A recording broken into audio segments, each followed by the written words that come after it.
Good afternoon, and welcome to the latest edition of the Business Spotlight interview series. Today, it's my pleasure to host David Black. David is from Northern Ireland here and is an active entrepreneur, investor, and consultant in the business world.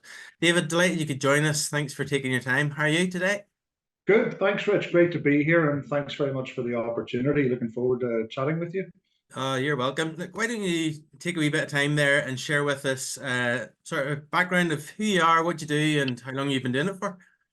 Sure, happy to, Rich. So, yes, I'm David Black.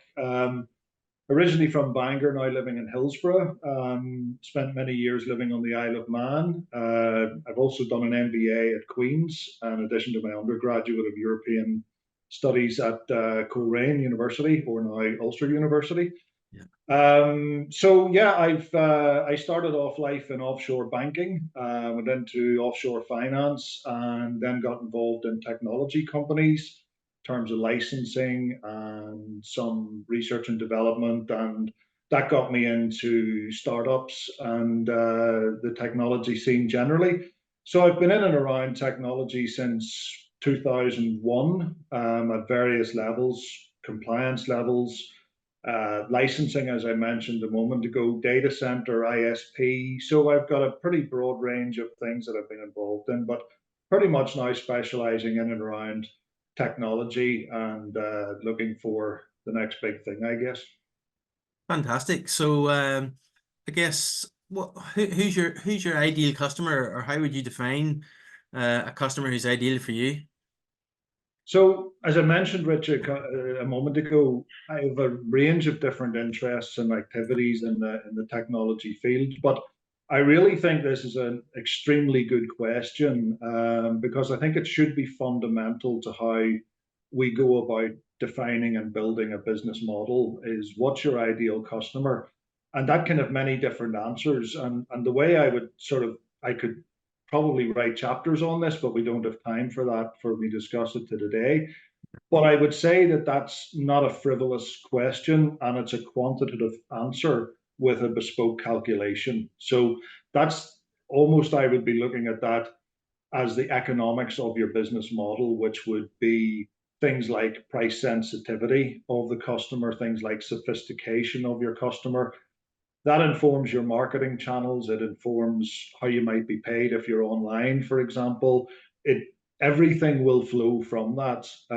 So I would, without getting into a specific answer for any particular vertical, I think it's a great question. It's a fundamental question, and I would really encourage anybody thinking of starting their own business to look at their ideal customers, not to do a spray and pray, but to look at their ideal customers and make that a quantitative exercise as opposed to a narrative. Um, and I think that if you can do that, you've a much greater chance of success economically. So I hope that makes sense. Oh, certainly, yeah. And I like that phrase, don't spray and pray. Lots of people Yeah, take that shotgun approach, but yeah, then you also hear of the sniper approach of being very detailed and focused on that's it. where you want to get. So That's it. if I'm hearing you right, that's what it is. It's having that sniper focus on your customer base. Very much so. And especially I've come from an online background. So most of the businesses that I've been involved have either been e-commerce businesses or infrastructure to e-commerce businesses. And I think it is fundamental. So I think that when you're starting out, I think it's really important to have that laser focus, or as you call it, the sniper effect. I think that's a really important way to start your business, and it's actually increasingly, I think, even for bigger companies, I think it's important that you return to that founding value and say, are we still laser focused on the customer? Is our economics still within the parameters that we would consider acceptable? So, yeah, I think that that's certainly the way I've always gone about it. In any business that I'm looking at, any business that I would consult to, or in any way, I'm always saying, well, let's really sharpen that sword and see what the ideal customer looks like. So again, I think it's a terrific question, and it's one that I would really encourage and people, anybody starting a business, to fixate and obsess about that question. Great advice, David, straight out of the gate. So what's been your biggest learning since being in business for yourself? Um, I think again, coming from a startup background, um, I think that combining that startup mentality, that laser focus, but knowing when to cut it, I think that's a really important thing. Knowing this isn't going to work in the way that I hoped it would work, and not to chase it. I think that's the most important thing. There'll always be another opportunity. Yeah. You'll always get another opportunity. Ideas will come if you're in that mindset. People will come, be positive with business life, but don't chase it. That can be something you just take it a step too far. Somebody said to me, I might get my words mixed up, hopefully I don't, but rather be a minute too soon than a second too late. Mm. And I think that's good advice. You know, get out. If it's not going to work, get out, and get out as quickly as you can, and fail quickly. I suppose that's another Yeah. cliche that Yeah. many of us would say. So that's not that I've necessarily been caught with that in the past, Rich, but I just think it's still really good advice and something that I would live by. That the advice that I've always been given is, you know, fail quickly, and you can only fail quickly, as we talked about a moment ago, if you're razor sharp in terms of what you thought you wanted to achieve. Yeah. And if Yeah. you're not close to it, don't chase it. That's right. Because if it's very woolly, you don't know when you're missing it and when it's time to cut it and pull Yeah, out. Yeah. that's it. And especially in an online environment where it's, I mean, that's my particular expertise. So it would be wrong for me to say that it's particularly online. It just happens that that's what I know most about.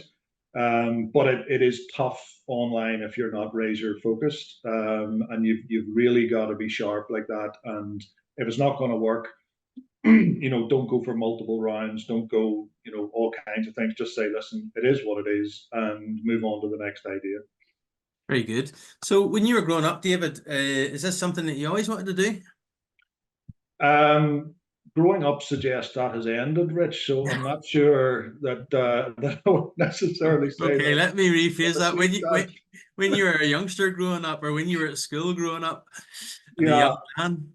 no, no, I don't think so. I mean, as I mentioned right at the start, I went into offshore banking to start with. I at one time, obviously, as most kids do, I was hoping to be a professional footballer when I was a youngster. That eluded me by the age of 9. So Yeah. everything's been downhill since there. But no, I guess that I really enjoyed. I sort of was at university round about the time of the Good Friday Agreement and the ceasefires before then. So I was very politically aware at that time, and I liked the idea of journalism when I was at university.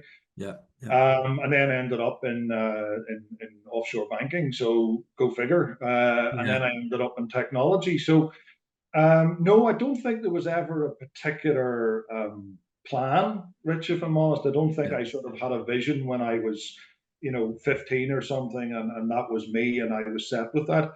And to be honest, I suppose I'm still very flexible like that. I'm still, I suppose, for want of a better phrase, naturally entrepreneurial, where I'll twist to where the latest thing might be, if that makes sense, and not Yeah. become too attached to any one thing, but look for opportunity wherever it might come. And so I suppose I've been opportunistic as opposed to had a clear vision, Yes. for right or for wrong.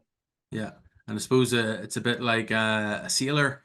They trim their sails to whatever way the wind's currently blowing, and Yes. you've been able to do that in your business journey. Yes, and sometimes it is a question of adjustment. Sometimes, as I mentioned earlier on, sometimes listen, not that I got caught necessarily, but sometimes it didn't feel right that things were going the right way, and then that's a chance just to say, okay, I need to change something here. So Yeah. again, I'm just trying to give the perspective to people, maybe 20 years younger than me and more, who think, well, I'm not sure, or I don't have a strategy, or I don't have a vision, or my life plan. I think that from my experience, many of us don't. Many Yeah. of us don't. Many of us don't go into the law, don't go into medicine, don't go into whatever it happens to be, one of the professions, and then we're all kind of finding our way, or we're going into something else, you know. Yeah. So Yeah. and maybe when we go into that something else, we don't enjoy it, and we change and we pivot. And I Yeah. suppose all I'm saying is I didn't ever have that sort of, even though I'm tunnel vision about what I do in the business world, I'm quite opportunistic as an entrepreneur as well. So there's something of a dichotomy there as well. Yeah, yeah. No, it's very much been my experience as well. I never had, like you said, the vision. I was watching a wee bit about Arnie Schwarzenegger the other day, and he said, Right. as a young teenager, he saw the guy playing Hercules, and it was just like that's how he set himself. I'm going to Yeah, do that and achieve that. yeah, But so many more of us, I think, you know, have this adjusting to the weather and yes, what's going on. yeah, very much so, very much so. Yeah, I agree with that. So, what's been the biggest issue in business that you've had to overcome? Um, I suppose one of the challenges is I've been blessed with three children, and one of the challenges is being away from home. You know, over many years that has brought a burden to my wife, and you know, I wish that I don't wish I don't want this to sound like I wish I'd spent more time at home with the family. I have to do what I have to do. Yeah, And again, I'm saying this in the context of maybe other people who are have a younger family now and miss their children. And of course you do. Of course you do. yeah, But sometimes that's unavoidable. And sometimes it's just part of life that that is what you need to do at that particular time. And I know you've traveled extensively as well, Rich. And, you yeah, know, it has a romanticism about it, I suppose, in many ways, but it also has a very significant downside. yeah, You know, especially business travel. You know, 6:50 flight from Belfast on a Monday morning, going to wherever, and then connecting to somewhere else and doing whatever. And yeah, you know, yeah, you're leaving. You know, 12 hours ago you were having Sunday lunch. You know, so there's that kind of downside to it, but I don't necessarily see that. I think I'm more philosophical about that as yeah, the years go by, that we all have to do what we have to do. So yeah, yeah, that's been my experience. But again, I think that's a double-edged sword, because it's not something I regret. It's something I think is worth noting for anybody else who's feeling maybe that their children are they're missing and whatever. You know, you got to do what you got to do sometimes. yeah. And I also think, particularly for the Northern Ireland audience, I would encourage you to get outside of Northern Ireland for some experience of Sure. other cultures and how the rest of the world is, because then that informs you so much for when you're back home as well. It's Yeah, no, I think that's true. Very true. Yeah, really great experience. yeah, But like you say, there is a price tag that comes with long-term traveling in the business world. yeah. So, No, but for sure. it is what you have to do. So, what would be the most surprising aspect of running a business for yourself? I like surprises, you know, from the point of view that I surprises can come out of nowhere, but I suppose surprise is another way that you could look at that as luck is when preparation meets opportunity. Yeah, And you know, I think that if you're always in the mode and you're always aware of what's happening around, and you're always looking for opportunities and you're in the mindset to find opportunities, then I think what surprises me is surprises. mm, I think that sometimes things pop up out of nowhere, and you say, that's brilliant. I wish I'd thought of that." And then, but you'd say, well, it came when it did because I was aware of it at that time. So I think what always surprises me is surprises, and whether I'm prepared for that and I'm looking for it, the observer effect, if I may, I don't know. But I do get a feeling that, you know, I love in business when you find something surprising, and that does surprise me constantly. So yeah, and I love that part of it. yeah. It's interesting because earlier you alluded to that you're still growing up. Yeah, We're all growing up, and nobody knows everything. There's always a curveball or a surprise coming, and it's like you say, as long as you have the preparation and you see the opportunity as something that can be capitalized upon, yeah, then it can be for your benefit. for sure. So, David, who would you look to for inspiration from in business today? Or maybe you don't necessarily seek that out, but who would inspire you in business? Um, I I think I would more look for the qualities rather than an individual. So, I mean, for example, um, and God rest his soul, he died recently, but Charlie Munger and Warren Buffett, for example, I think their attitude to investment, their attitude to life, their attitude to people around them, their attitude to win-win, their personal sense of integrity. Those kind of things I think are hugely valuable. And then we look at things like the work ethic that they have. You know, Warren Buffett is, I'm guessing now, into his 90s, and forgive me if he's not, but I mean, the man, is reading all day, doing all kinds of things. So I think there's work ethic, Yeah, there's judgment, there's integrity, and I mean that across all levels, including when he stepped into one of the investment banks and had to, make all kinds of promises on his personal equity. Um, those are the kinds of people, but it's more the qualities that those people represent. And Warren Buffett's, one of the most successful people in the world. But I think that I see people like that with that kind of, he's just happened to make more money. yeah, But I see people with those qualities all the time, and they always inspire me, whether it's somebody in a local shop or it's Warren Buffett. So those yeah, kind of qualities that always inspire me, yeah, and you see them a lot. Not to, people can be quite negative about all kinds of things, but I see those kinds of qualities a lot, yeah. and that always inspires me, no matter who it is. I'm just using Warren Buffett and Charlie Munger as the personification of that. Sure. Yeah, yeah. It's really summed up, I guess, with character. Yeah, Yes, yes, that's yeah, a good word. Yeah, yeah, very much so, very yeah, much so. And yeah, and as I say, there's a lot of people out there, and for anybody who was thinking about starting a business, there's a lot of people out there with those kinds of qualities, and listen to them, and look at them and observe and see if you can learn from them how they react in certain situations. And it's normally adversity that brings out the most character in people. So yeah, yeah. especially in adversity, you'll find out the true character of people. That's it. When the heat's turned up, you find out what they're made of, as they say. And that's it. That's it. Yeah. Exactly that. So I see you've got quite a collection of books behind you there. Yeah. Any sort of favorite book that you would go to, or even recommend to our viewers? Um, I have always liked Stephen Covey's work, The Seven Seven Habits of Habits. Highly Effective People. I've always liked that. Um, but I think I'm more sort of biography, autobiography. As I said a moment ago, I like to get inspiration from a range of people who have certain qualities. Nelson Mandela being one. I, I Tony Blair's autobiography, John Major's autobiography.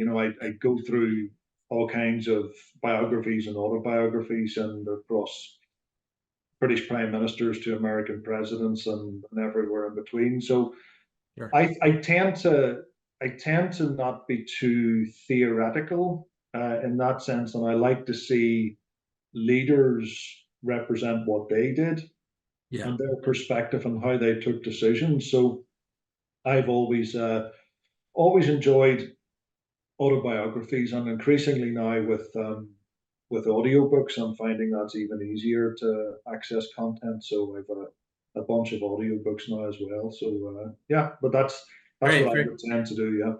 very good. I was going to say, are you more an audiobook and a podcast sort of person, or? Both actually. I I like podcasts in today's environment, uh, because they're long form. I like that. that distance running, Yeah. if I can Yeah. put it that way. I like the fact that you can become intimate with a subject with a range of experts across a couple of hours, as opposed to a soundbite. So I think podcasts have really made a difference in the working world. Yeah. And I can't remember um, who said it, but Noam Chomsky, it might have been actually, who said about the dangers of concision. And I think that being concise is important when you want to present clarity, or when you want to make a decision, you want to be Yeah. clear about that. Yeah. And I think that clarity and concision sometimes have become interchangeable. So I suspect that for me, podcasts have really been brilliant from the point of view that the long form nature of them allows one to become intimate with any given subject of interest. And I think that's a very good thing, as opposed to the soundbite and the concision culture. I Yes. think Yeah. that's a very, very good thing. That's not to say I don't listen to the news headlines on the smart speaker or whatever, Sure. but there's room for both. Yeah, yeah. No, very, very good. Really balanced view. That's good. So what does the future look like for you in your businesses, the pies that you've got your hands in, and what do you see as the main challenges going forward? I think, honestly, I'm really not that old, and some people might look at me and say, "Well, that's I could tell you a different story." But I'm really not that old. And when I was at university, there was no internet. Um, Yeah, me 15 too. years ago, right, there was really no smartphones. So I remember giving a presentation one time to a group of young people and saying, I'm really not that old. And after they recovered from the giggles, I said, things that when I was your age, there were professions that weren't even invented.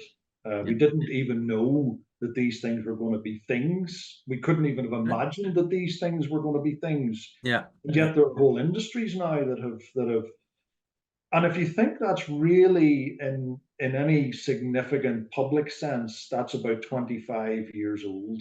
The whole internet and that sort of online environment, everything that has sprung from that. yeah, yeah, So, and I look at the speed at which things are changing, progressing, depending on your narrative. I think that is going to be the one thing that's going to be the biggest opportunity and the biggest challenge for us all.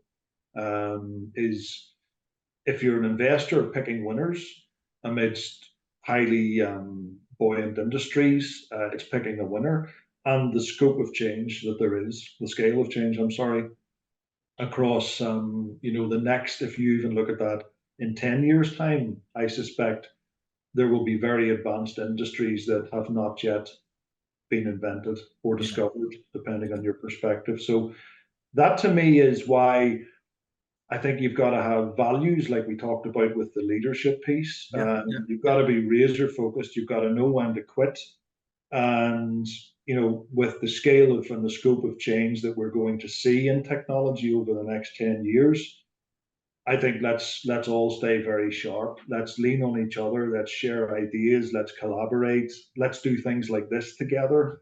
Let's talk, because nobody has all the answers, as you said a minute ago, Rich, sure. and I genuinely believe that. So it's both a massive challenge and a massive opportunity. And I think the more we collaborate together in groups, the better that can be for all of us.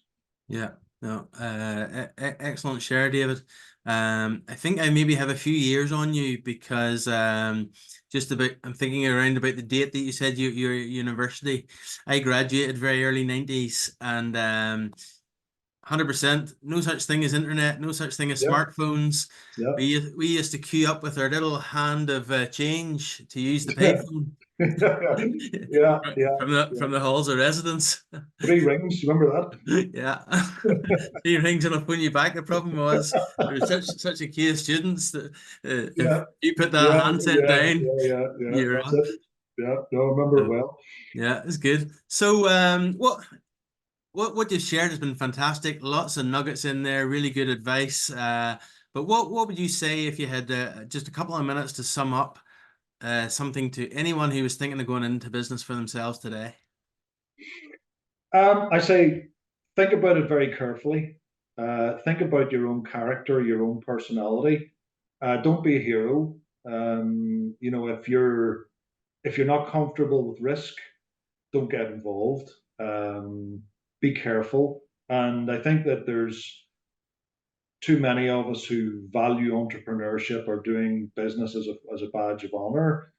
I fell into this, as I said. I this is what I fell into. There was no strategy here. So when you've really come to that decision, that this suits you and you know who you are, and you're prepared personality wise and in your soul to feel that you can do these kind of things, then really go for it, and go for it in the ways that, as I described, be razor focused about it. Quit, fail quickly if you need to.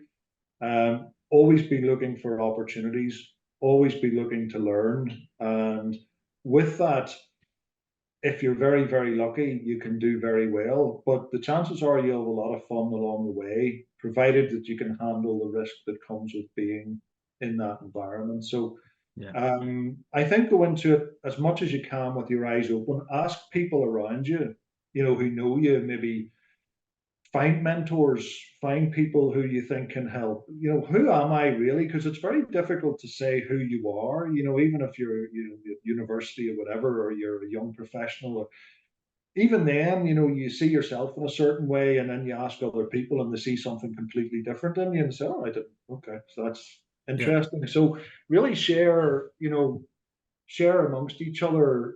How I really come across. Do I come across as liking risk or not?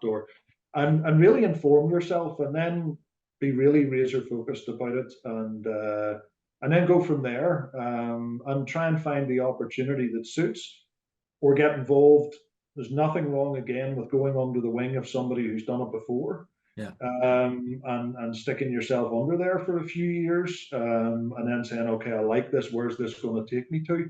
So take it, I think, very, when you're looking at getting into this, understand who you are as a person, and then look at the risk profile. Then maybe look for ways to get involved based on that risk profile, and then go for it and be positive with it. Yeah. Excellent. Excellent, David. Really, really good, concise sharing. And like I said, lots of wisdom behind all of that sharing. Really appreciate it. Again, thank you so much for taking time out of your schedule to be with us today. We really appreciate it and wish you continued success as you go forward. Yeah, thanks, Rich. I've really enjoyed it, and thanks for the opportunity. And anything I can do to help, let me know. You're more than welcome. Look, thanks again, David. All the Thanks, best. Rich. Take care.